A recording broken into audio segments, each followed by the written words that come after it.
सकते हैं। ये काटपुर गांव की एक गली है। जब भी आप इस गली से गुजरेंगे आपको हर तरफ कचरा नजर आएगा और बदबू महसूस होगी। यही हाल देखकर समझ आता है कि काटपुर में विकास का क्या स्तर है। आज मौसम बहुत ज्यादा ठंडा है।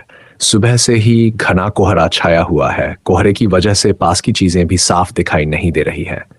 चारों तरफ धुंध ही धुंध नजर आ रही है। मुझे कब्रिस्तान जाना है। कल शाम मगरिब के वक्त एक साहब का इंतकाल हो गया था। मैं वहां पहुंचा जहां कब्र की खुदाई होनी थी।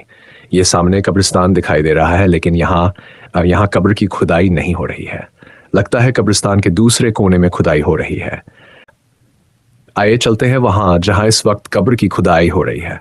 वही हमारा असली घर है, जिस घर के लिए हम छोटी छोटी बातों पर लड़ते हैं, झगड़े करते हैं, मारपीट तक उतर आते हैं।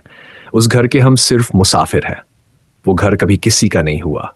पहले उसमें हमारे बाप दादा रहते थे, आज हम रह रहे हैं और आने वाले वक्त में हमारे बच्चे रहेंगे। मतलब साफ है, जिस घर के लिए हम लड़ रहे हैं, जिसके लिए रिश्तों का खून कर रहे हैं, अपने ही सगे रिश्तेदारों के सिर फोड़ देते हैं, उन्हें जेल भिजवा देते हैं और फिर जिंदगी भर उनसे बात तक नहीं करते। आखिर में मिलता क्या है? ये कब्र, जो हमारा असली घर है। इस कब्र में हमें क़यामत तक रहना है।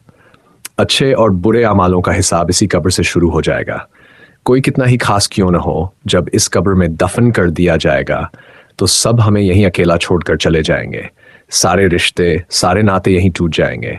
रह जाएंगे सिर्फ हम और हमारे अमाल, अच्छे भी और बुरे भी, जिनका हिसाब हमें खुद देना होगा।